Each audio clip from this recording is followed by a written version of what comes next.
Los colaboradores del Papa tienen que constituir una comunidad en pacífica convivencia que no sea la suma de toda una serie de soledades. En el mundo existen muchas clases de soledad, pero la peor de todas es la que te hace sentir solo en el centro mientras todos los demás te dan la espalda.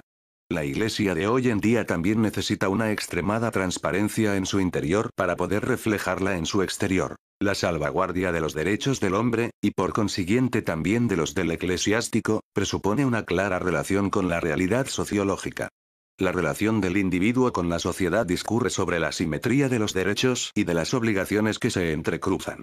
Dios jamás ha respaldado el insolente reproche de Caín. ¿Soy yo acaso el guardián de mi hermano? La llamada al deber y a la solidaridad se basa en la exigencia de que cada individuo sea consciente de la obligada relación que lo mantiene unido a los demás y a la sociedad. Ningún eclesiástico puede desentenderse del hermano o los hermanos indebidamente infravalorados o injustamente degradados. La omisión y el desinterés son hoy en día un verdadero pecado social, tan grave como el personal. Después de más de un siglo de doctrina social, la Iglesia verticista ha hecho todavía muy poco por sus eclesiásticos, cuando no les ha puesto trabas. A las puertas del año 2000, es urgente ayudar a la Curia Vaticana a abrirse a los sistemas de libertad y democracia que la propia Iglesia enseña a los pueblos en sus encíclicas sociales, pero que después, de la manera más despiadada y categórica, prohíbe llevar a la práctica en su interior.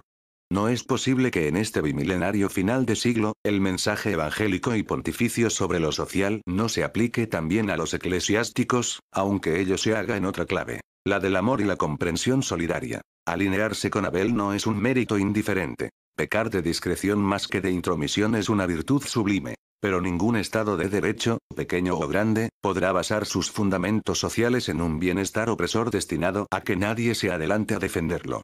A los que están arriba se les hará un severo juicio si hubiera habido una organización de sólidas bases, valerosa en la defensa de los subordinados eclesiásticos de la curia, puede que hoy estas denuncias fueran superfluas.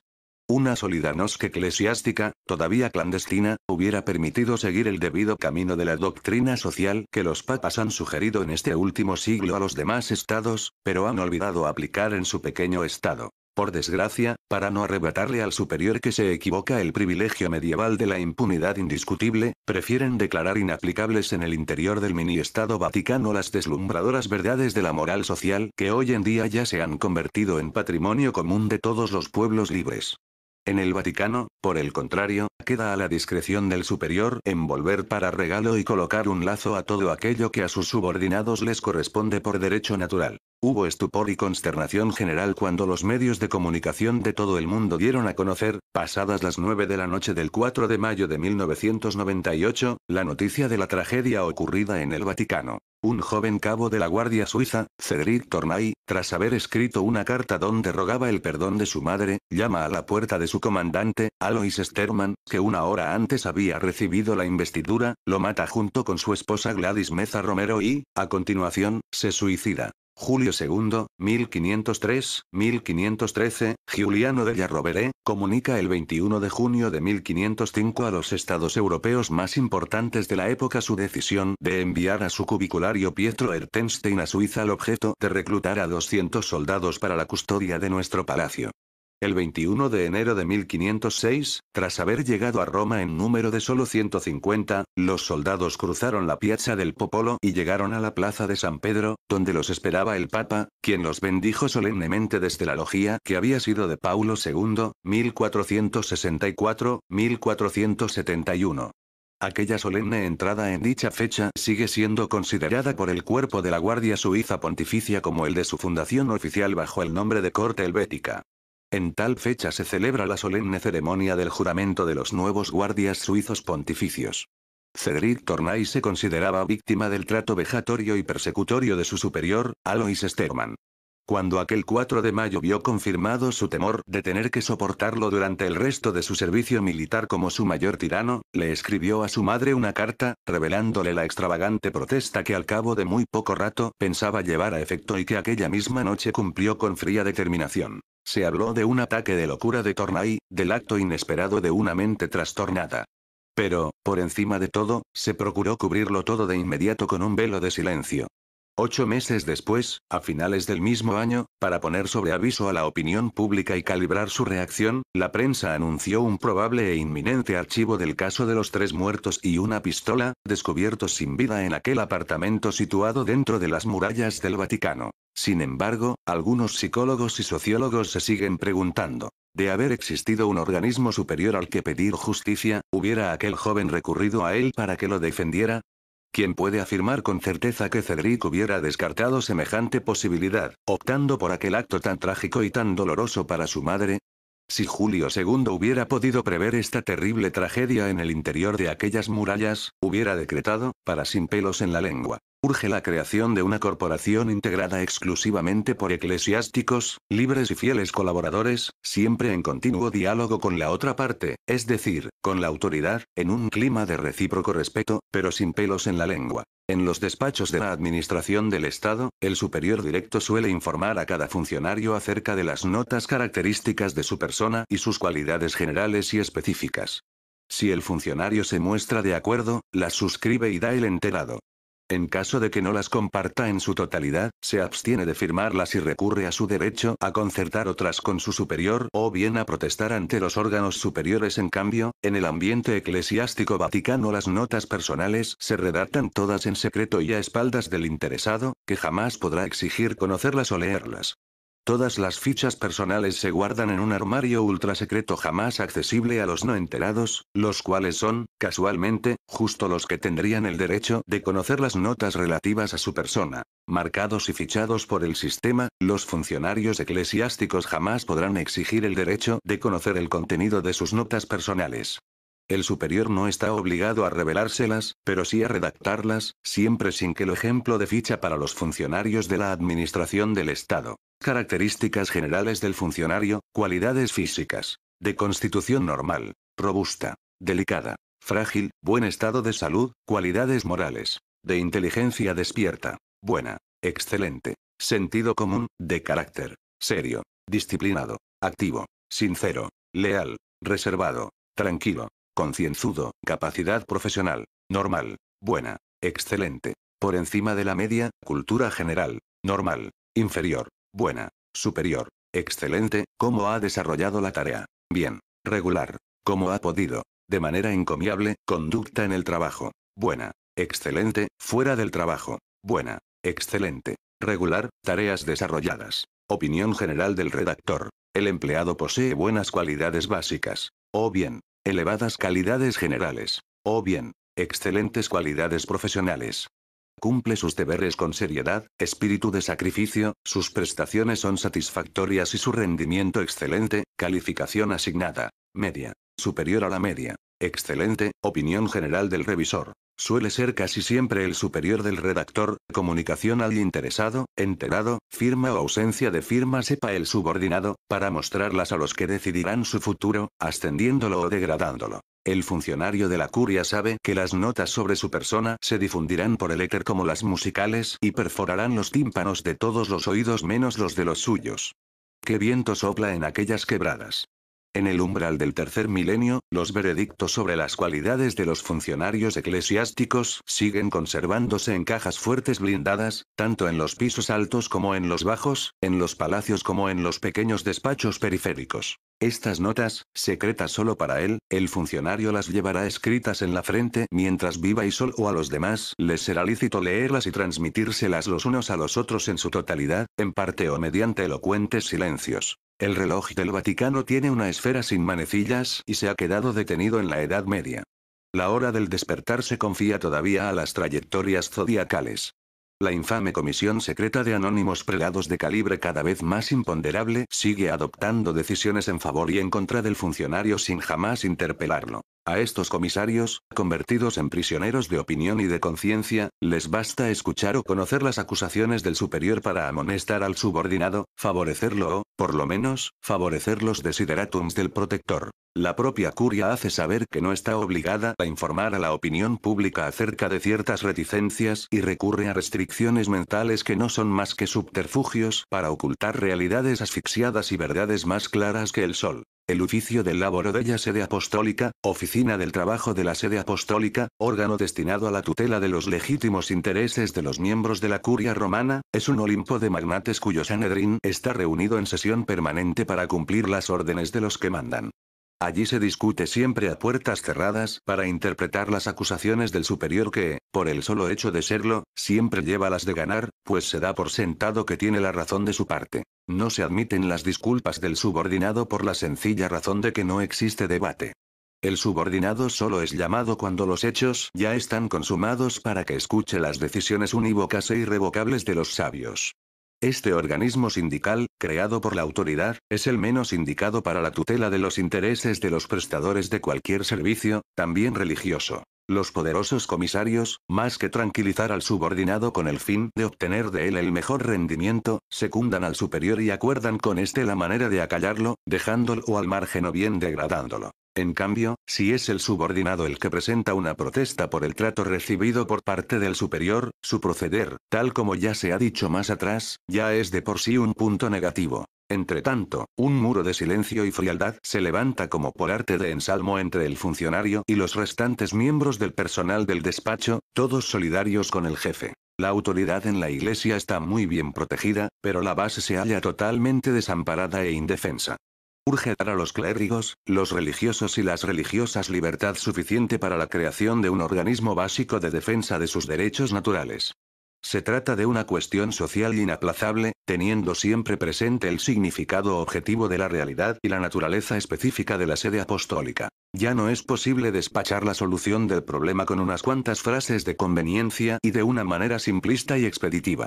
Ya no se puede negar por más tiempo a esta noble categoría de colaboradores la atención a la que tiene derecho. Es un pecado de omisión del que solo se podrá obtener la absolución tras haber subsanado el error. Tal como repetidamente se ha dicho, no siempre y no todos los superiores son la expresión de la justicia perfecta. En sus disposiciones hay de todo, incluso la cuadratura del círculo que uniforma lo imposible. Muy a menudo, su forma de dirigir un despacho constituye una mezcla de mediocridad, hipocresía, mezquindad, frivolidad, corruptela, favoritismos e injustas preferencias. La verdadera honradez vive en una tensión ideal, que no se encarna en este o aquel superior eclesiástico. El hecho de que en la curia falte por entero un organismo destinado a proteger a la base y guiar en todo momento, llamar la atención y corregir en vertical y en horizontal al superior, hace que la justicia brille fácilmente por su ausencia. Si alguien interpone un recurso administrativo, este solo hecho ya condiciona de por sí al que tiene que juzgar, quien se siente incómodo ante la necesidad de emitir un veredicto de condena contra un igual en autoridad. Todos los tribunales eclesiásticos se proponen la salvaguardia de la autoridad, mientras que la finalidad de los sindicatos es la tutela de los derechos de los subordinados. Una vez alcanzado el vértice, el semidios sin control suele dar por sentado que todo lo que él haga será confirmado por los de arriba. La cortedad de miras, la malicia espiritual y las intrigas en los asuntos eclesiásticos inmovilizan el ambiente clerical. Está claro que no se puede pretender que el régimen abra un proceso contra sí mismo. El juez de estos despachos o tribunales da por sentado que el superior es bueno y no cometerá injusticias. De ahí la ecuación: superior igual a bondad y esta igual a imparcialidad. En su opinión, no es necesario exigir pruebas. En cambio, para el subordinado la equivalencia es distinta y la premisa es justo la contraria. Si tiene al superior en contra, por regla general significa que no tiene razón. A él sí se le exigen pruebas. Para evitar los contragolpes del sistema, es costumbre imponer y exigir una sumisión ciega y una renuncia incondicional a exigir reparaciones, recursos ambos que la arrogancia del poder utiliza como amortiguadores sociales. Muchos empleados de la curia viven esta injusticia en su propia carne. Tratados perennemente como colegiales retrasados y revoltosos, siempre bajo acusación y sospechosos de querer sustraerle competencias al jefe. La virtud de la modestia que los subordinados están obligados a practicar sirve al superior para enterrar los méritos ajenos. Necesidad de un organismo que ponga coto a las arbitrariedades. Es de todo punto inaplazable la creación de un organismo sindical para todos los clérigos y religiosos, tanto para los que prestan servicio en el Vaticano como para los que lo hacen en las curias diocesanas, o bien en las correspondientes casas religiosas.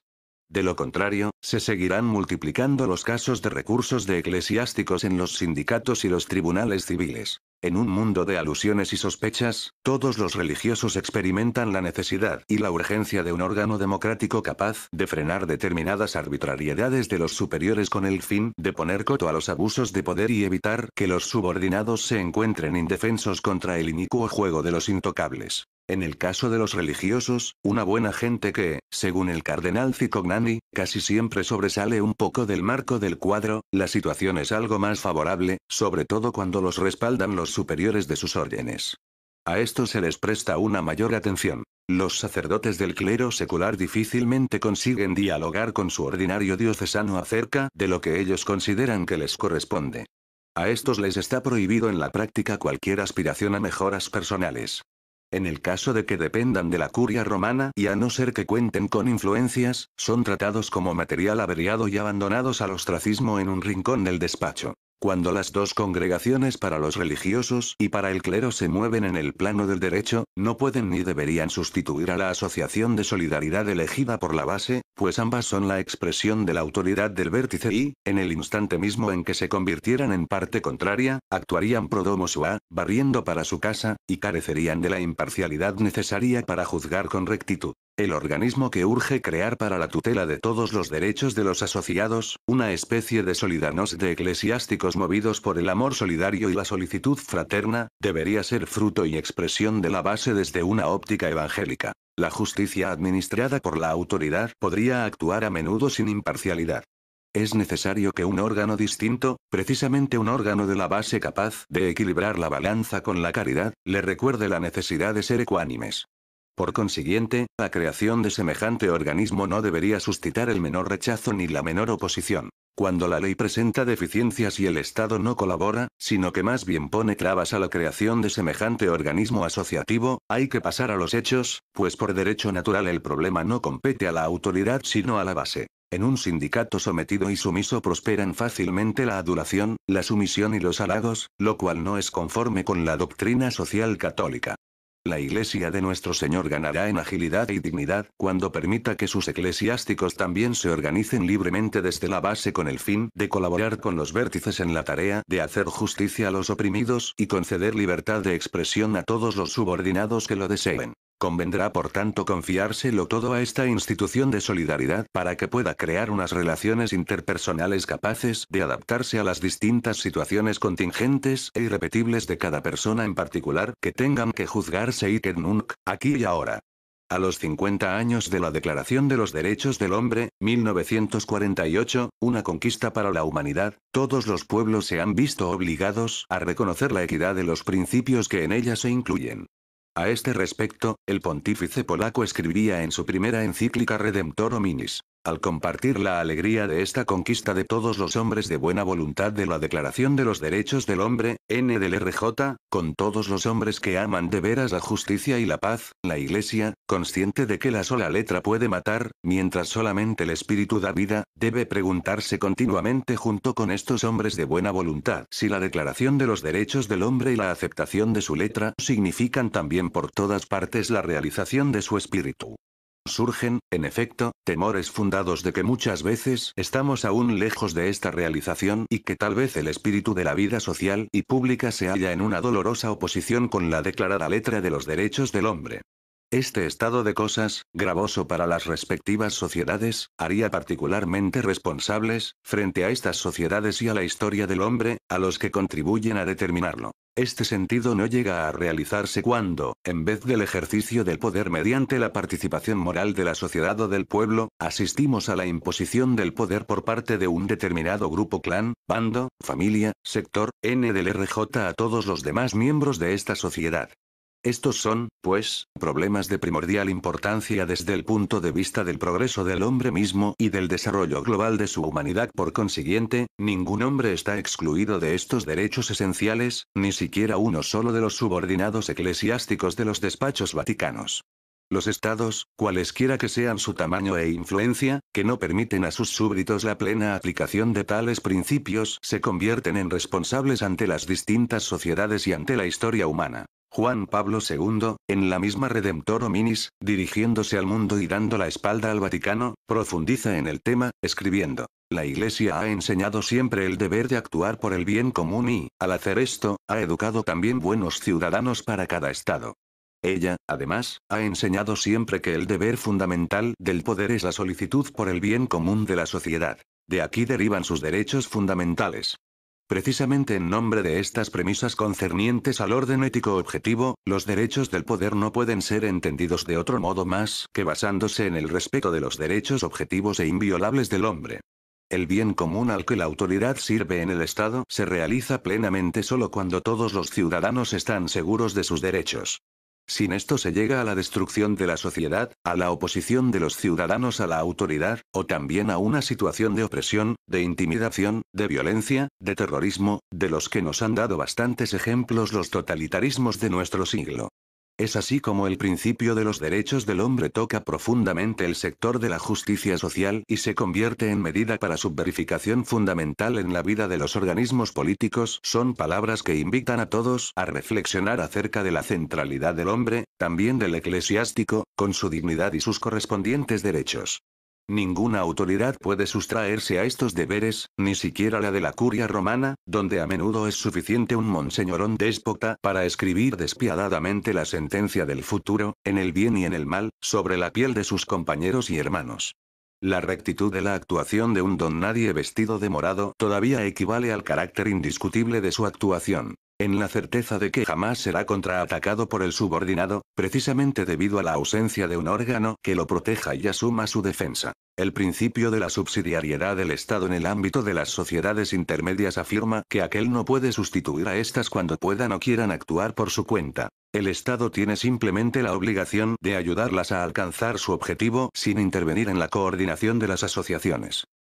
Cuando el único empresario es el Estado, tal como ocurre en el Vaticano, su legislación al respecto puede transformarse fácilmente en un régimen totalitario, en cuyo caso es él el que decide el espacio y el límite, siempre revocables, que se debe conceder a sus subordinados, manteniéndolos a raya para poder defenderse de ellos. De esta manera, el Estado-régimen, con sus propias maneras y normas, se defiende del individuo, acaparando para ello la mayor cantidad posible de consensos, lo cual da lugar a que la discrepancia del rebelde, cuya singularidad siempre se intenta presentar como minoritaria, quede reducida a la nada. En semejante contexto de gobierno, las relaciones interpersonales, incluso cuando están presididas por la justicia, el respeto y la comprensión, necesariamente tienen que chocar con las mismas instituciones autoritarias que, cual otros tantos compartimientos estancos, limitan la creatividad, la libertad y la iniciativa del subordinado, destruyendo su esencia y su dignidad. Actualmente, en el mini-estado vaticano solo existe una agrupación de trabajadores, reservada exclusivamente a los seglares, la Asociación de los Empleados Laicos del Vaticano, Asociazione dei Dipendenti Laici Vaticano, ADLF, surgida a pesar de la sorda oposición de los jefes y con libertad de expresión muy limitada. Los socios y el directorio se quejan de la sistemática, puntillosa y disuasoria contraofensiva de las autoridades encaminada a frenar sus iniciativas sindicales. En cuanto a los sacerdotes, los religiosos y las religiosas, tanto los que dependen directamente del Vaticano como los que desarrollan su actividad en el más vasto campo de la Iglesia en el mundo, nadie ha pensado hasta ahora en la posibilidad de creación de un organismo desde la base, en el que, sin bajar al terreno de la confrontación a ultranza y de la lucha de clases, estos se sientan mejor representados y mejor defendidos en sus derechos y en sus relaciones con la otra parte, individual o social. La cuestión es de una sencillez palmaria, basta con saber conciliar los principios de la ética profesional con los de la dignidad profesional, humana y eclesiástica, esta última tan sagrada como aquella. El propio Papa, tal como ya se ha dicho, es partidario del desarrollo de tales organismos, destinados a entablar un diálogo constructivo y continuado con los órganos competentes, respetando siempre el especial carácter constitutivo de la Iglesia. Expreso, escribía el pontífice el 20 de noviembre de 1982, mi confianza en que las asociaciones de este tipo, inspirándose en la doctrina social de la Iglesia, desarrollen una beneficiosa función en la comunidad. Si en los documentos pontificios se afirma con toda claridad el reconocimiento del derecho de los trabajadores vaticanos de dotarse de unos sindicatos que defiendan y promuevan sus intereses económicos y sociales y se exhorta a la propia autoridad civil a ayudarlos en la creación de dichos organismos, no no es admisible que el mismo Estado Vaticano, aunque sea en forma solapada o indirecta, prohíba a los eclesiásticos la creación de un organismo que los defienda y tutele sus derechos. El derecho a asociarse libremente es inherente a la naturaleza humana, de la que el eclesiástico también forma parte. Naturatici non sunt unquam turpia, lo natural jamás es innoble. Escudándonos por tanto en las invitación del pontífice que a la Inmaculada de Lourdes le pedía, que encuentren lugar en nuestra oración todos aquellos que sufren atentados intolerables en su dignidad humana y en sus derechos fundamentales. 15 de agosto de 1983, creemos llegada la hora de pasar a la acción en favor de los miles de eclesiásticos que ya no confían en los dicasterios ni en los tribunales eclesiásticos, y desean encomendar la defensa de sus derechos humanos y religiosos al organismo querido e instituido por la base, es decir, por ellos mismos, con unos responsables libremente elegidos y destituidos democráticamente por los afiliados de la base. Muchos son los que siguen manteniendo vivo este tema hasta el extremo de haber definido los principios generales de un futuro organismo que podría configurarse y perfeccionarse de la siguiente manera. Asociación para la Defensa de los Derechos de los Eclesiásticos y Religiosos, ADER, situada en una sede independiente con el fin de evitar cualquier tipo de condicionamiento y con un órgano de prensa propio, el aderista, que se enviaría a los interesados en el ámbito en el que actuaran. No hay nadie que no comprenda que, con el tiempo, dicho organismo prestaría un servicio al aparato social de toda la Iglesia, poniendo en práctica la justicia distributiva hacia la persona y sus derechos, el primero de los cuales es el de dar a cada uno lo que le corresponde. Pero, entre tanto, las autoridades eclesiásticas recurrirán a la táctica de esperar tiempos mejores para que, de esta manera, nadie les recuerde la improrrogable necesidad de semejante institución. La frustración de todos los eclesiásticos, dentro y fuera del Vaticano, deriva precisamente de la falta de este organismo de libre y directa elección, capaz de defender a sus afiliados en sus discrepancias con la otra parte.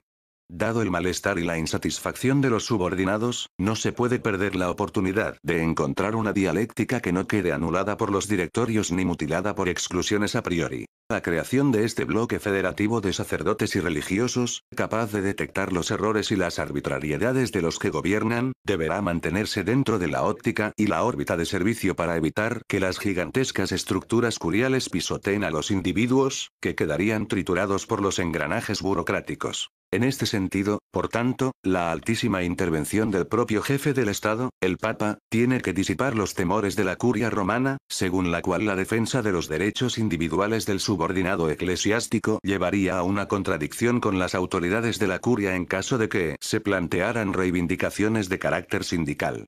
Según ellos, el concepto de dualismo de la doctrina social que se aconseja a todos los demás estados no podría aplicarse sin más a la sede apostólica, dadas las singularidades del Vaticano. Escudándose en este prejuicio, no permiten a los súbditos el ejercicio de este derecho natural que, sin embargo, desean que se respete en las sociedades de todos los demás estados. A quien le interesa esta contradicción en los términos, natural en los civiles y contrario a la naturaleza en los eclesiásticos, puesto que no todos pueden tener el privilegio de ser escoltados por dos cardenales protectores, como le ocurrió al ex religioso Boff, divulgador de la teología de la liberación, cualquier superior actual podría atacar con la máxima dureza al súbdito inerme e indefenso cuya defensa solo podría asumir un organismo sindical. Los que todavía siguen empeñados en no reconocer a los subordinados eclesiásticos del año 2000 el derecho a afiliarse solidariamente dentro de la Iglesia están haciendo girar las manecillas del reloj en sentido contrario al de la historia. 21. El pontífice enfermo en estado de asedio, sin atribuir una importancia excesiva a la inminencia del año santo del 2000, impregnado de por sí de valor simbólico, para evitar el peligro de una psicosis de grandes expectativas, no cabe duda de que algo cambiará en la Iglesia. Este meditado trabajo empieza precisamente ahora que ya está a punto de terminar. La lengua, dice San Agustín, se ha expresado lo mejor que ha podido, pero lo demás hay que imaginarlo con la mente. Exige una pausa de reflexión con la cabeza fría para poder llevar a cabo la necesaria descodificación de los datos del original. Ahora bien, saber que estamos siguiendo un camino equivocado ya es suficiente para que nos comprometamos a buscar el verdadero, el camino del deber que está muy cerca de cada uno de nosotros. Estas son las inquietudes que preocupan a los hombres que se enfrentan con el año 2000. Jamás la pobreza y la denuncia de los males morales han llevado a la derrota de la Iglesia. En cambio, son sus caídas en la tentación del poder y su apego a los fastos del mundo los que la convierten en una organización mezquina. es necesario que vuelva a ser la iglesia de las bienaventuranzas, una provocación para este mundo del laxismo. Que sea el pequeño grano de mostaza, una comunidad desnuda de poder, en la que los poderosos a duras penas puedan seguir desde lejos a los pobres y los pequeños, herederos del reino. Puede que Roma no perezca si los romanos no quieren perecer. Pero no perecerán solo si alaban a Dios. San Agustín. Para alcanzar la transparencia, perestroika, del Evangelio, la Iglesia tiene que emprender una lucha sin cuartel en su interior, hecho de vaticanismo impregnado de corrupciones masónicas y de otro tipo. Dejando intacta la estructura querida por Cristo, todo el edificio de la Iglesia de los humildes y de los pobres tiene que apuntar hacia una auténtica glasnost, es decir, hacia la unánime convergencia de todos acerca de la orientación que ésta debe seguir en el tercer milenio. Si para ello fuera necesario otro concilio ecuménico, no ya vaticano sino intereclesial, que se convoque sin más. La Iglesia tiene que volver a ser la del Señor crucificado que le dice: la bolsa o la vida, es decir, o el desapego de los bienes y de las ambiciones o la expulsión del reino de los cielos. Rezad a Dios para que los pobres os perdonen la humillación sufrida al ser ayudados por vosotros. San Vicente de Paul.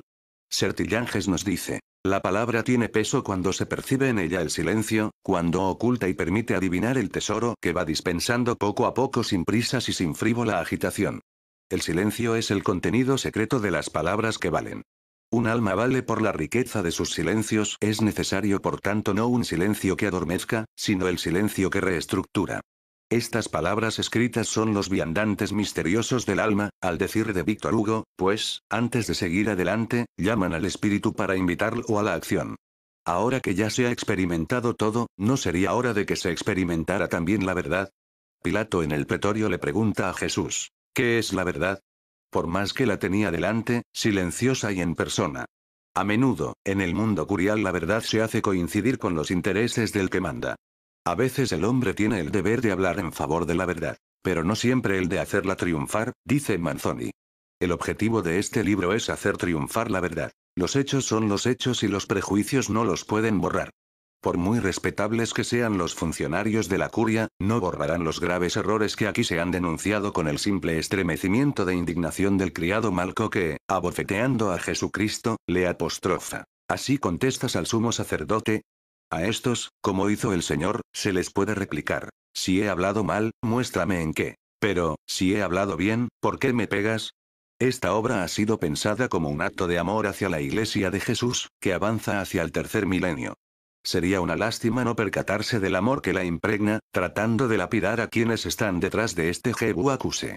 Pablo amó mucho más a la naciente iglesia cuando se enfrentó con las incomodidades de un viaje a Jerusalén con el fin de reprender a Pedro, el primer papa, por la evidente injusticia de su equivocado comportamiento discriminatorio entre los creyentes circuncisos y los que procedían del paganismo. Más todavía que cuando la difundía entre los gentiles por medio de sus viajes apostólicos, anunciando a todos al Cristo crucificado y resucitado. Nosotros, la Iglesia, somos constantemente la esencia del amor divino. Deus caritas est, Dios es amor, lo cual no es más que un eco de aquel yo soy que jamás puede decir yo te amaré y yo te he amado, sino yo soy, el que te ama ahora, en el momento presente. Y también escuchad hoy mi voz. No endurezcáis vuestro corazón. Aunque este libro se colocara en el índice, más profunda y purulenta sería la podredumbre de las llagas cicatrizadas a flor de piel, como las 5 denunciadas por Rosmini y, antes que él, por el mártir Girolamo Savonarola, a punto de ser beatificado.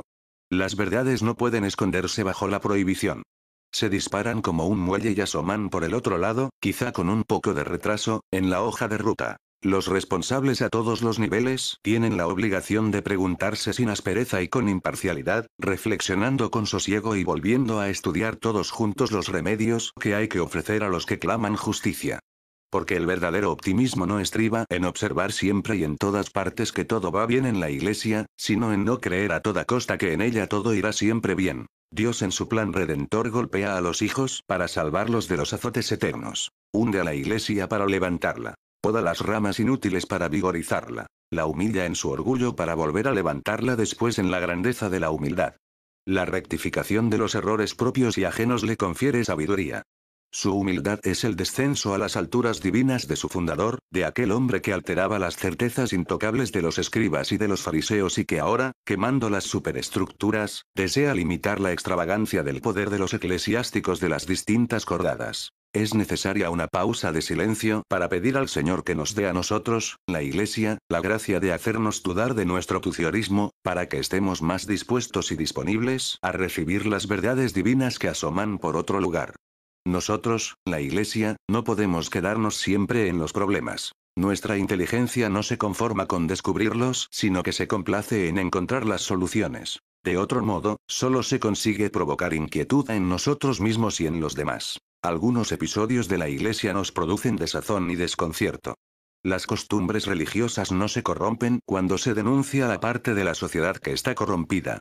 Pese a todo, nuestra actitud, lejos de la tentación de discriminar a los hermanos, tiene que adecuarse a la de Jesús en presencia de la adúltera, confusa y trastornada. Agachándose al suelo, consideró más conveniente ahorrarle su mirada escrutadora. Ojalá la Iglesia estuviera integrada solo por santos, pero existe también una parte enferma en la que a menudo nos reconocemos, necesitada de la más solícita comprensión. No es prudente arrojar sobre estas consideraciones el manto del olvido para que todo vuelva a entrar en la calma traidora y se pueda volver a ocultar en sus lodazales a las víctimas de los déspotas, arrastradas por el torbellino de la fangosa lava que empujan los aludes del vértice de la montaña. De nada sirve soltar por ahí un poco de retórica para seguirles la corriente a los que esperan justicia y reformas radicales. Quienes se consideran los primeros exponentes del próximo cónclave, que desde hace años se anuncia como inminente, harán bien en aplicar la inaplazable reforma de las iglesias, empezando por ellos mismos, a fin de que se encuentre lo que se ha perdido y se corrija lo defectuoso. En este absoluto vacío curial, preludio de una nueva primavera, los que están maniobrando para elegir con toda suerte de subterfugios las maneras y los tiempos que les permitan actuar como primeros conclavistas, tratan por todos los medios de que se pierda en la indiferencia todo lo que, en caso de divulgarse, atraería sobre ellos la ignominia, como la tercera parte del secreto de Fátima. Las venganzas prefieren el velo del olvido. La Iglesia es el fruto de fragmentos recuperados, de misterios actuantes, de carismas vivos para siempre. En su devenir debe tender a formar una sociedad de creyentes más libres, menos dependientes del poder incontrolado con el fin de evitarles la mayor cantidad de extravíos y distorsiones posible. Los nuestros son tiempos de largas paciencias, tenaces esperanzas e incontrolables esperas. El presidente Johnson señaló: hemos descubierto que cada muchacho que aprende, cada hombre que encuentra trabajo, cada enfermo que se cura, como una vela añadida al altar, hace más luminosa la esperanza de todos los fieles. La luz de esperanza de este libro pretende invitar a una reflexión acerca de la Iglesia del ya inminente tercer milenio. Para penetrar en esta sociedad, el Señor tiene que fundir el iceberg a la deriva de los prejuicios que ya han pasado a formar parte de la historia, de la política, de la formación y de la trivialización de la vida eclesiástica en sus valores éticos ya caducos. ¿Cuántos detritus acumulados y convertidos en doctrina en 2000 años de sedimentación? Un efecto invernadero que, con su deshielo, lleva consigo otros vuelcos que habrá que tener en la debida consideración. Ahora, en cambio, prestáis oído a gente sin valor, nos dice San Clemente I, a personas que os pervierten y arrojan descrédito sobre aquella cohesión fraterna que os había granjeado una bien merecida fama. Es un deshonor que hay que eliminar cuanto antes. Arrojémonos a los pies del Señor y supliquémosle con lágrimas en los ojos que nos sea propicio, nos devuelva su amistad y nos restablezca en una magnífica y casta fraternidad de amor. El sabio en el discernimiento y en el obrar debe ser tanto más humilde cuanto más grande sea considerado, y tiene que buscar lo que es útil a todos y no su propio beneficio, que traducido significa: es la cruz de Cristo la que salva y no las comodidades y los mangoneos de los corruptos peces gordos. La barca de Pedro siempre pasa dificultades en medio de las tormentas de la curia. Al anochecer, la barca se encontraba en medio del mar. Viéndolos cansados de remar, pues el viento les era contrario, se acercó a ellos caminando sobre el mar. Ánimo, soy yo, no temáis. Después subió con ellos a la barca y el viento amainó. A nosotros, pacientes del divino, se nos ofrece la posibilidad de elegir entre las siguientes opciones: o nuestra autorrealización o la cristorealización. Si elegimos lo primero, el mundo y nosotros permaneceremos en la contingencia que pasa. Si lo segundo, convertiremos el mundo en coesencial con Cristo Redentor. La valerosa voz de un cura: solo el actual vaticanismo no es más que un doble de la que debería ser la esencia de la verdadera Iglesia de Cristo en el tercer milenio. Pobre, desnuda, crucificada, apartada de los fastos del poder que no le corresponden. Humilde con los humildes, despreciativa con los poderosos mientras lo sigan siendo. Para poder trazar el que será el gran fresco de la celestial esposa en la pared del futuro inmediato, séanos permitido utilizar los pinceles de un testigo de nuestro tiempo, el padre Francesco Emanueli, párroco de Tollara, destituido por su obispo Monseñor Enrico Manfredi de Piacenza. El 7 de abril de 1976, reinante como secretario de Estado y jefe de cordada de los de Piacenza, el cardenal Agostino Casaroli, escribía a su obispo empujado por el afán de contribuir a prestar una válida ayuda a la edificación de la Iglesia, la siguiente carta de hijo a padre. Respondiendo a la llamada a la unidad, sentida como un deber de conciencia, me permito hacerle unas puntualizaciones que, por una vez, considero necesarias. La unidad del cuerpo eclesial hunde sus raíces en el mismo misterio trinitario y actúa como algo profundo, vital e imprescindible en la Iglesia. Es el significado del ut unum sint, para que sean uno, en la suprema oratio del Señor. Una vez dicho esto, no se puede ignorar que semejante unidad mística y metafísica se realiza, en el plano psicológico existencial, en aquella unanimidad que lógicamente requiere y presupone. Así eran unánimes los discípulos, según el testimonio de los Hechos de los Apóstoles. La unidad se produce por tanto en el creer, es decir, en el hecho de aceptar aquellas verdades que Dios ha revelado y que la Iglesia propone. La unidad se produce también, véase Actualidad Piacentina, año X, 34, marzo-abril de 1977, p. 18. Queríamos un obispo, no un businessman. Nos hemos tomado la libertad de readaptar el texto para uso de toda la jerarquía católica, empezando por los que se creen exponentes esenciales de la curia de Roma. Cuando se acepta la norma de aquella ética cristiana que tiene en el magisterio eclesial su auténtico e indiscutible intérprete. Aquí no queda espacio para las reservas o los bizantinismos. Yo estoy con todos vosotros. Estoy con vosotros porque estoy con la Iglesia tal como la quiso su fundador, constitucionalmente jerárquica. A vosotros los obispos os ha puesto el Espíritu Santo para que dirijáis la Iglesia de Dios hasta la materia más elástica y maleable del ministerio pastoral. Requiere cierta disciplina y exige cierta univocidad, aunque solo sea para una mayor eficacia en las iniciativas y una mayor incisividad en la acción. Lo cual significa que yo opto por la unidad.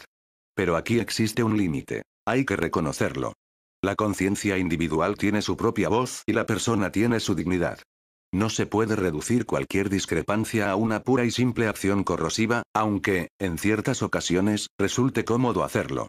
En efecto, la unidad invocada, la que en la Iglesia es constitucional, no puede reducirse a un conformismo obtuso o al bajo nivel de un cálculo práctico.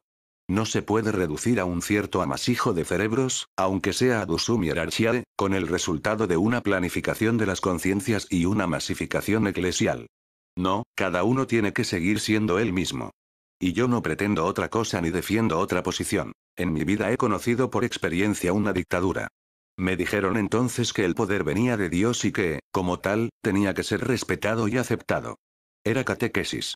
Después de la guerra que combatí y de mis 4 años de prisión, cuando regresé amargado y decepcionado, los mismos de siempre me dijeron que me había equivocado en todo, que no hubiera tenido que creer, que había sido un ingenuo. Desde entonces, veneradísimos jerarcas, ya no he aceptado más dictadores, cualesquiera que fueran sus vestiduras y sus títulos, tratando de no volver a caer jamás en la misma ingenuidad. ¿Es acaso eso una culpa? Por lo demás, sé que la Iglesia es por naturaleza jerárquica, pero también sé que no legitima las dictaduras ni está al servicio de ambiciones personales. Sé que ejerce un poder legítimo, pero ello se traduce en amor y servicio. ¿Me equivoco? Sí, de todo eso, yo extraigo mis lógicas y prácticas conclusiones. Cuando un jerarca pastor toma iniciativas discutibles que, a simple vista, carecen en el mejor de los casos de buen gusto, de oportunidad y de sentido del límite, cuando no de puro y sencillo sentido común, no puede en modo alguno exigir unanimidad en nombre de Dios. Para que nos demos cuenta, me refiero a las obras jamás terminadas de ciertos obispos que son como un puñetazo en el ojo para los que las ven. Y si pensamos, ¿cómo no?, que se han sufragado con dinero público, es decir, a espaldas del vejado contribuyente y de los más débiles, arrastrados por una crisis sin precedentes. ¿Cómo conciliar todo esto con la obra de denuncia y moralización que todos nosotros, con la jerarquía al frente, deberíamos emprender decididamente, convirtiéndonos en ejemplo para una sociedad putrescente? Vosotros, jerarquía, estáis en vuestro derecho al discrepar, pero estáis igualmente convencidos de que la opinión pública condena este derroche de dinero que moralmente no justifica, incluyendo en la condena a los que promueven, favorecen y aceptan semejantes obras. Estamos por tanto en el ámbito de un desastre superfluo que roza el escándalo. ¿Cómo no darse cuenta de que, sin la ejemplaridad de estilo, la credibilidad de la palabra, la eficacia de las denuncias o de los llamamientos en favor de los pueblos del tercer mundo carecen de eco? El zumbido de una abeja en una colmena vacía, diría Pascoli. Vuestra misma acción pastoral, que cada uno repare en ello, a pesar de su compromiso y su vitalidad, muele en vacío. Duele tener que recordaros todas estas cosas a vosotros, los de la jerarquía, buena parte de la cual tiene su origen en la clase obrera, aunque este origen se vea desmentido por ciertas veleidades principescas. Aquí se trata una vez más de una cuestión de autenticidad. No faltan razones válidas que a menudo y de buen grado enfrentan a la jerarquía con la clase política, culpable de habernos arrastrado a la extrema playa de la corruptela. Pero, ¿qué sentido y qué peso puede tener todo eso si después, en el plano práctico, bajamos al nivel de los chanchullos, llegamos a compromisos con ella y aceptamos sus condicionamientos? Hay que convenir en que la crisis de identidad eclesial, cuyo peso soportan las espaldas de los pobres, los trabajadores, los desempleados y los chabolistas, nos exige un cambio de ruta y estilo. E impone un límite incluso a lo que sería legítimo, dando voz a un imperativo de conciencia que se expresa con un basta. ¿Y si no nos escucharan? Nadie puede exigir la complicidad del silencio ajeno. En ciertos ambientes muy cualificados se habla con toda claridad del dinero que maneja la jerarquía y del camino poco claro que siguen los fondos, al decir de algunos. Aquí es necesario llegar hasta el meollo y el sermón me lo echo yo mismo, que tiemblo por una jerarquía que no tiembla en absoluto. Somos los seguidores de Cristo que fue crucificado, el único auténtico, el cual es el único contenido de nuestro mensaje y el único arquetipo de nuestra vida. Somos testigos no con la palabra y ni siquiera con los carismas oficiales y jurídicos, la palabra suena, en efecto, a hueco y los carismas quedan sin efecto, sino más bien con nuestra visible, controlable y sistemática aceptación del sacrificio de Cristo. Hoy no existe ninguna otra forma de apostolado más eficaz o, mejor dicho, cualquier otra está condicionada por esta. ¿Cómo puede entrar en esta lógica el genio demoníaco de los negocios y del dinero? ¿Cómo se puede conciliar con eso el interés por el palacio o los palacios? El que entonces escribía esta carta, no podía incluir el escándalo de la curia arzobispal de Nápoles, con su eximio cardenal y intrigante Michele Giordano. ¿Y por el bienestar? Cada papa, cardenal, obispo o prelado es, según el Evangelio, sinónimo de amigo, hermano, padre, pastor, jamás de hombre de negocios. Así para que nos entendamos. Nuestra autentificación nos la da el crucificado. Hagamos por tanto unidad. Lo necesitamos. Los enemigos que presionan a la Iglesia por todos lados y que ya actúan con fuerza irresistible deberían ser los charlatanes y los que invitan a la unidad. Una sociedad que no advierte la necesidad de la solidaridad y de la defensa contra el peligro está condenada. Hagamos unidad. Pero la unidad también tiene un precio para vosotros, representantes de la jerarquía. Para que hubiera unidad no tendría que haber las discriminaciones del clero que tan metódica, abierta y duramente practican el obispo de la diócesis y ciertos prepotentes cardenales de la curia. Se debería prestar un poco de atención no solo a los aduladores interesados o involucrados, sino también a los disidentes que también tienen su conciencia. Es más, en mayor medida a estos que a aquellos. No se debería concentrar el poder en forma de encargos en las manos de unos pocos en perjuicio y ofensa de todos, ni concentrar en unos pocos la confianza que se debe a todos, con el resultado de crear privilegios y privilegiados.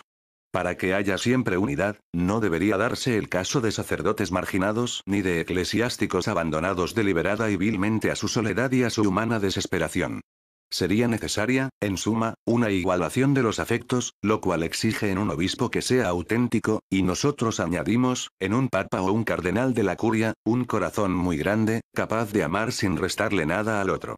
Pero no todos saben imponerse una unidad de medida tan grande como la de Cristo. Hoy en la Iglesia no hay división sino más bien una disgregación, que es la última fase de la desunión y precede únicamente a la quiebra. Por consiguiente, ni siquiera somos amigos. Pese a ello, las concelebraciones se repiten, se multiplican y se malgastan. Signo evidente de que no se ha comprendido su función. La liturgia se convierte a menudo en una representación vacía que tiene más de teatro que de rito. Es cierto, me dirán que me consume la arteriosclerosis. Pero lo que soy lo he ofrecido a la Iglesia, aunque ésta no haya sabido qué hacer conmigo. Sin embargo, que nadie espere mi silencio. Esta carta podría convertirse en una carta abierta para una comprobación eclesial y un control superior. Estoy en la Mazzola y quedo obedientísimo en Cristo. Sac.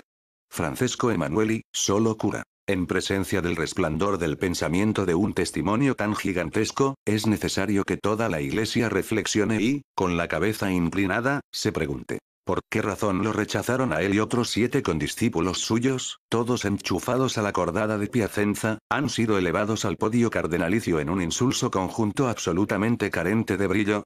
Buitres sobre el pontífice. Con el advenimiento del Papa Wojtyla, casi todos esperaban un cambio radical en la curia romana. No hubo un terremoto, pero se creó un aislamiento a su alrededor. Una especie de crujía destinada a convertirlo en prisionero de su dorado aislamiento. Ahora, a su alrededor, en la recta del final de trayecto, todo está peligrosamente estancado, menos los viajes que lo convierten en un ser extraño, distraído y trastornado. Pero en el faro, como un centinela enfermo, él sigue reflejando la luz divina inmarcesible. Al finalizar la orgía televisiva en ocasión de los festejos conmemorativos de los 20 años de este pontificado, los festejados eran, en realidad, los organizadores de los festejos que, de vez en cuando, permitían que él, situado en segundo plano, se asomara a la pantalla como un meteoro con acompañamiento. Delante del mundo entero, mientras las lágrimas le surcaban las mejillas, Juan Pablo II se preguntó si había cumplido debidamente y hasta el fondo su ministerio papal, pensando tal vez en toda aquella caterva de purpúreos metomentodos que, enviándolo a los 5 continentes cual si fuera un procesado en rebeldía, se han pasado 20 años tomándole el pelo y sustituyéndolo en el gobierno del timón de la barca de Pedro. El balance final de este ventenio demuestra que han sido más numerosas las veces en que el Santo Padre polaco ha dejado hacer de papa a los demás que aquellas en que él lo ha hecho personalmente. Una coreografía digna de ser encomendada a la historia para que ésta la codifique. Cuando venga el juez supremo, le escribía Juan VIII, 872, a la emperatriz en Helberga, nos preguntará si hemos dejado su iglesia en mejores condiciones de lo que estaba cuando la recibimos. Si es más libre, más tranquila y más próspera. Esta es la verdadera actitud secreta de cualquier papa y de cualquier dignatario de la curia en el momento de entregarla a los sucesores. Todo el mundo tiembla por la salud del papa, el cual ya se encuentra en la recta final de su mutis de la escena de este mundo que se tambalea. Pero, más que el mundo, los que tiemblan son los cardenales y los prelados instalados en la curia romana. Los jefes de cordada y los prefectos de los dicasterios, para estar presentes en sus puestos de guardia en el momento del tránsito, asedian los despachos y los controlan incluso con centinelas en turno de vigilancias nocturnas. Ni siquiera los que superan los 75 años sueltan el hueso, para poder estar en la brecha cuando llegue la fecha. El enfermo pontífice confirma los cargos que ya han caducado donde caliter provideatur, hasta que no se decida otra cosa, es decir, hasta el próximo conclave para poder someter a chantaje al nuevo pontífice. Cuando descienda hacia el ocaso de este año 1999, el sol, ocultándose detrás de las montañas en el horizonte, enrojecerá de vergüenza por todo lo que los creyentes de este siglo lo han obligado a contemplar como espectador. 22 La iglesia del tercer milenio. Esta es la hora de Dios, que despierta a su iglesia con el canto del gallo, porque el despertador ya no funciona. Desmontado pieza a pieza con el mayor descaro para analizarlas una a una, el reloj sigue ahí entero sobre la mesa de los técnicos que, sin embargo, carecen de la sindéresis necesaria para volver a colocarlas todas en el lugar que les corresponde. Dios nos pide que lo recompongamos todos juntos antes de que sea demasiado tarde y se oiga el canto del gallo por segunda vez y la negación a la tercera. Esta es la hora de María, profetisa en Fátima del triunfo de la Iglesia a las puertas del año 2000, momento en el que su corazón inmaculado derrotará el reino diabólico que oscurece y desconcierta el lugar santo de Dios, ennegrecido por el humo de Satanás. Siendo la Madre de Dios, roza los confines de la divinidad, según el teólogo Cayetano, y es por tanto invencible y victoriosa. Ella, que no es el Dios del templo sino el templo de Dios, San Ambrosio, tomará a la Iglesia de la mano y la conducirá a Cristo, centro del universo. Y así triunfará su corazón. Esta es la hora de la Iglesia. Nosotros somos las arpas y tú nos tocas con el plectro, el dulce lamento no procede de nosotros, eres tú el que lo creas. Nosotros somos la flauta y el sonido que está en nosotros procede de ti. Somos las montañas inaccesibles y el eco es el de tu voz. Cuando tú te ocultas, no creo en nada. Cuando te manifiestas, soy creyente. Solo poseo lo que tú me diste. ¿Qué buscas en mis alforjas? Mevlana, es decir, maestro, Jalal-ad-Din Rumi, 1200 DC. Al término de esta obra, la Iglesia de Cristo, en el apóstol Pablo, dirá: Bonum certamen certavi, cursum consumavi, fidem servavi, he combatido un buen combate, he terminado la carrera, he conservado la fe. Señor, si hoy quieres salvar a tu Iglesia, tienes que echar mano de toda tu omnipotente misericordia. Pero, si la quieres abandonar, será suficiente con que apliques tu implacable justicia. Tú verás. Pero es también y sobre todo la hora de Satanás en el enfrentamiento definitivo del Apocalipsis. Cuando se hubieren acabado los 1000 años, Satanás será soltado durante algún tiempo y saldrá para seducir a las naciones de los 4 puntos de la tierra, cercarán el campamento de los santos y la ciudad amada de Cristo, la Iglesia, está siendo cercada por los emisarios de Satanás. Coloquio con lo divino. Sé que todo lo puedes. Lo que concibes, lo puedes hacer. Yo enredaba tus consejos con frases sin sentido. He hablado sin juicio de maravillas, que eran superiores a mí y que yo ignoro. Solo de oídas te conocía, pero ahora mis ojos te han visto.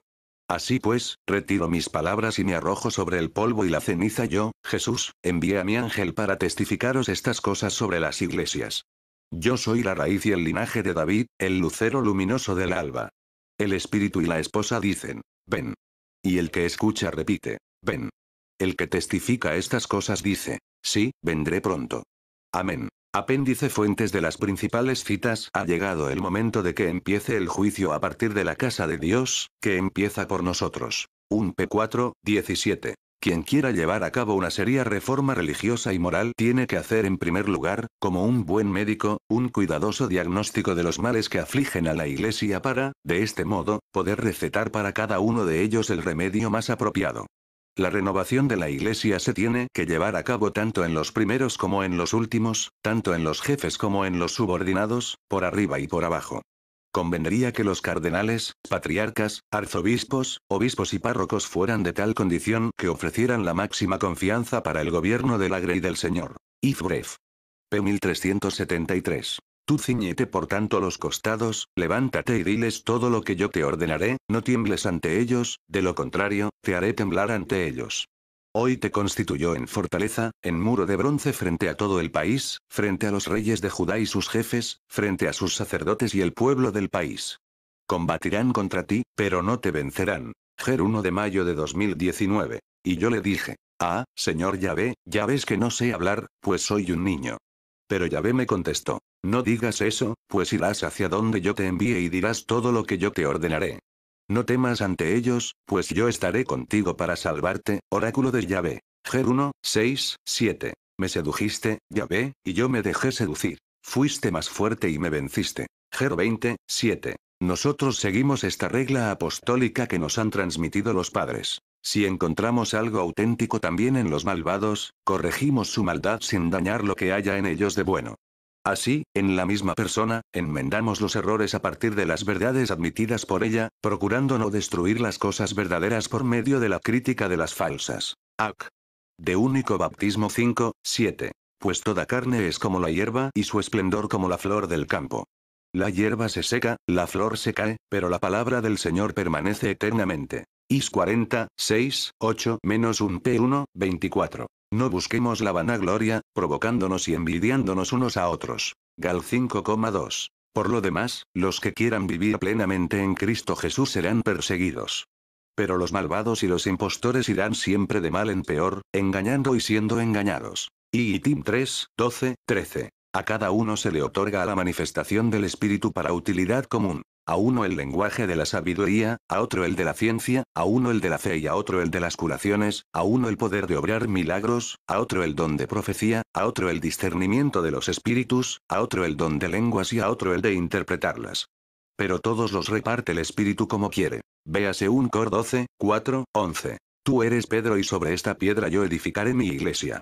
Te daré, en calidad de vértice de ella, las llaves del edificio del reino. Todo lo que atares y desatares en el interior y a lo largo de los lados poligonales de esta construcción social en el transcurso de los siglos quedará confirmado por mi Padre del cielo. Véase MT 16, 17 y SS. No ha de ser así entre vosotros. Si alguno de vosotros quiere ser grande, que se haga vuestro servidor y el que quiera ser el primero, sea el siervo de todos. MC 10, 43, 44. Mira, los cielos y los cielos de los cielos no te pueden contener y tanto menos esta casa que yo he edificado. Unre 8, 27. Un árbol bueno no puede dar frutos malos ni un árbol malo dar frutos buenos. MT 7, 18. Sabéis juzgar el aspecto del cielo y de la tierra, pero no sabéis juzgar los signos de los tiempos. ¿Por qué no juzgáis por vosotros mismos lo que es justo? Le 12, 54, 7. Vuestra conducta entre los paganos tiene que ser irreprensible para que, cuando os calumnien como malhechores, con vuestras buenas obras cerréis la boca a la ignorancia de los necios. Un P2, 15. Ay de vosotros, doctores de la ley, que construís sepulcros para los profetas a los que mataron vuestros padres. Maestro, diciendo esto nos ofendes también a nosotros.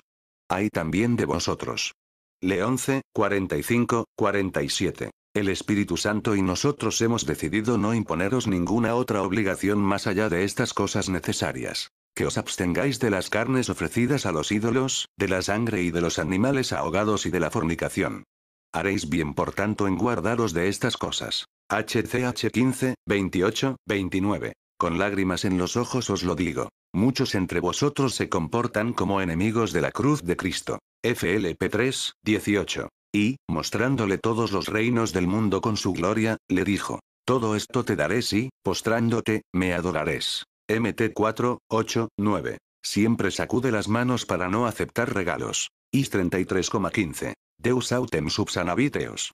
Sal 2, 4. Te conjuro que observes estas normas con imparcialidad y que no hagas nada por favoritismo. Un Tim 5, 21. Como bandidos al acecho, una chusma de sacerdotes asesina en el camino de Siquem. Os 6, 9. Concebimos, sufrimos dolores como si tuviéramos que parir. Era solo viento. Is 26,18. No hay sinceridad en sus bocas, su corazón está lleno de perfidia. Su garganta es un sepulcro abierto, su lengua es adulación.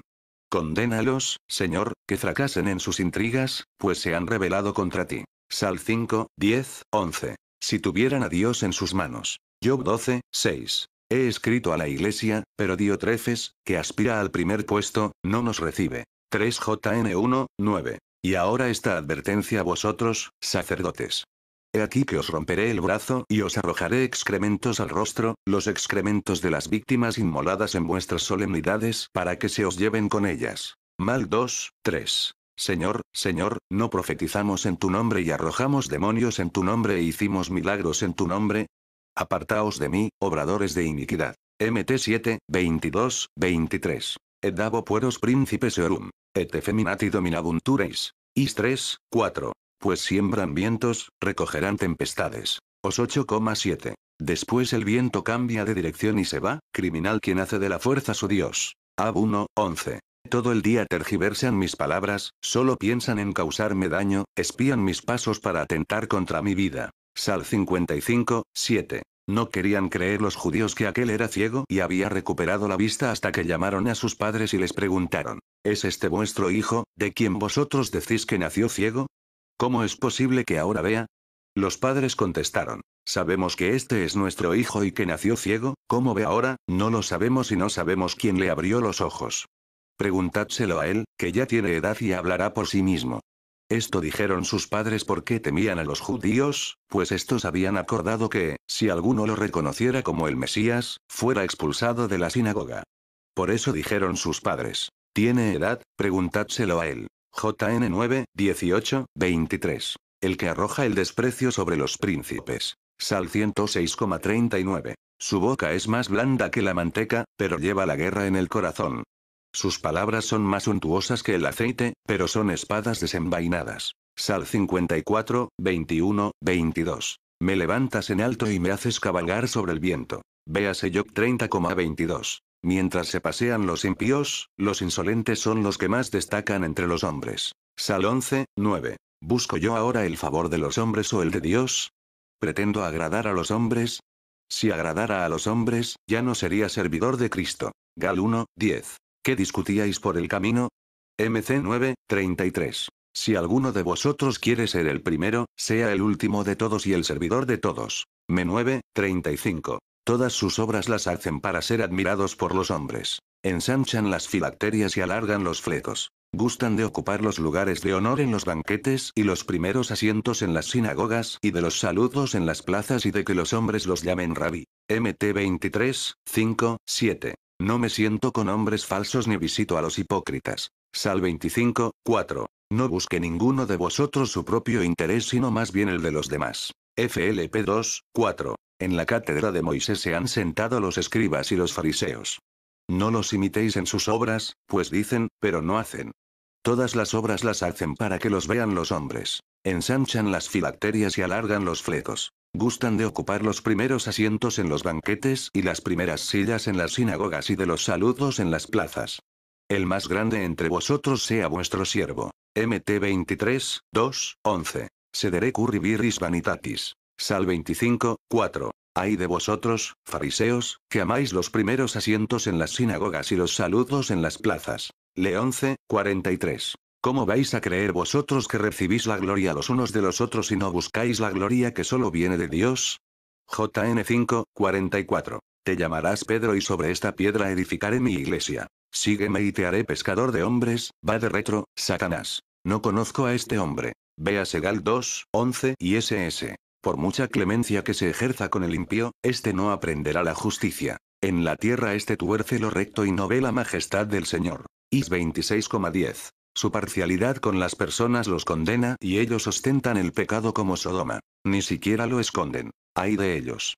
Pueblo mío, los que te guían te descarrían, han torcido el camino que recorrías. Is 3, 9, 12. No esparcirás rumores falsos, no prestarás ayuda al culpable para dar testimonio en favor de una injusticia. No te dejarás arrastrar al mal por la mayoría y no declararás en un juicio siguiendo a la mayoría para falsear la justicia. Ex 23, 1, 2. Ay de vosotros, escribas y fariseos hipócritas, que os parecéis a los sepulcros blanqueados, hermosos por fuera, pero llenos por dentro de huesos de muertos y de podredumbre.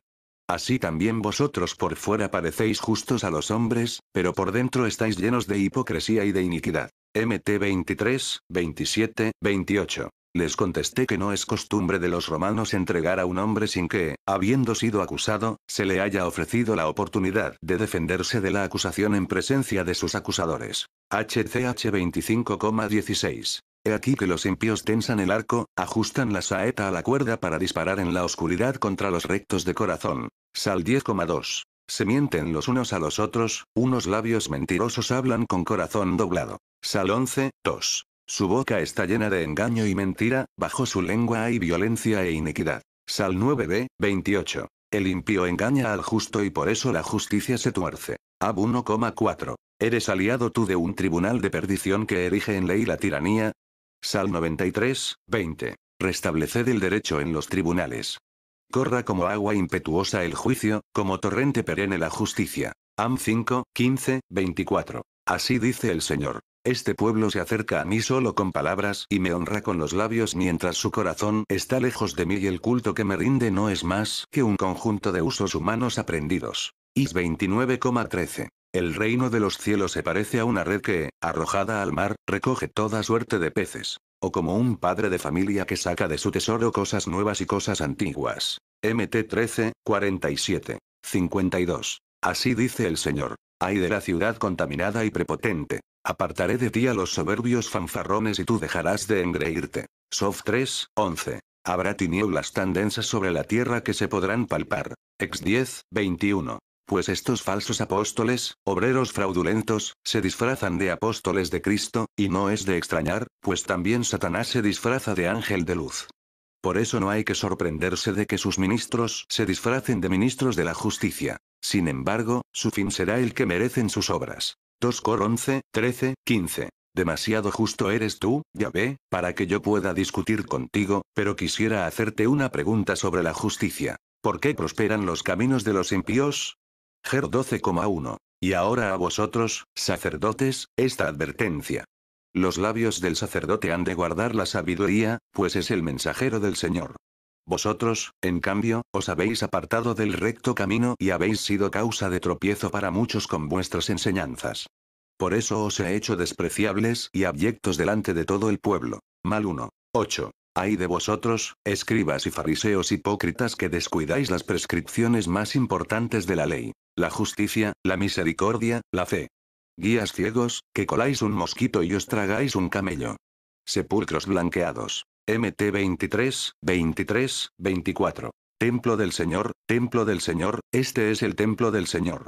Ger 7,4. A Balaam, hijo de Bosor, un asno mudo, hablando con voz humana, impidió la demencia del profeta. 2p2, 16. Dijeron los impíos: tendamos trampas al justo porque nos molesta y se opone a nuestras acciones. Nos reprocha las transgresiones de la ley y nos echa en cara las faltas contra la educación que hemos recibido.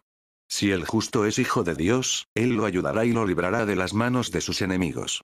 Pongámoslo a prueba con insultos y tormentos. SB2, 17 y SS. Hipócritas, olvidáis el mandamiento de Dios y os aferráis a la tradición de los hombres. Me 7, 8. A los que están arriba se les hará un severo juicio. SB 6,5. Puede que Roma no perezca si los romanos no quieren perecer. Pero no perecerán solo si alaban a Dios. SAG. Sermo 81. Si he hablado mal, muéstrame en qué. Pero, si he hablado bien, ¿por qué me pegas? JN 18, 22, 23. Escuchad hoy mi voz. No endurezcáis vuestro corazón. Sal 94, 8. Al anochecer, la barca se encontraba en medio del mar. Viéndolos cansados de remar, pues el viento les era contrario, se acercó a ellos caminando sobre el mar. Ánimo, soy yo, no temáis. Después subió con ellos a la barca y el viento amainó. MC 6, 47 y SS. Cuando se hubieren acabado los 1000 años, Satanás será soltado durante algún tiempo y saldrá para seducir a las naciones de los 4 puntos de la tierra, cercarán el campamento de los santos y la ciudad amada. A20, 3, 7 y SS. Sé que todo lo puedes. Lo que concibes, lo puedes hacer. Yo enredaba tus consejos con frases sin sentido. He hablado sin juicio de maravillas, que eran superiores a mí y que yo ignoro. Solo de oídas te conocía, pero ahora mis ojos te han visto. Así pues, retiro mis palabras y me arrojo sobre el polvo y la ceniza. Yo 42, 2, 6. Yo, Jesús, envié a mi ángel para testificaros estas cosas sobre las iglesias. Yo soy la raíz y el linaje de David, el lucero luminoso del alba. El espíritu y la esposa dicen: ven. Y el que escucha repite: ven. El que testifica estas cosas dice: sí, vendré pronto. Amén. A22, 16, 20.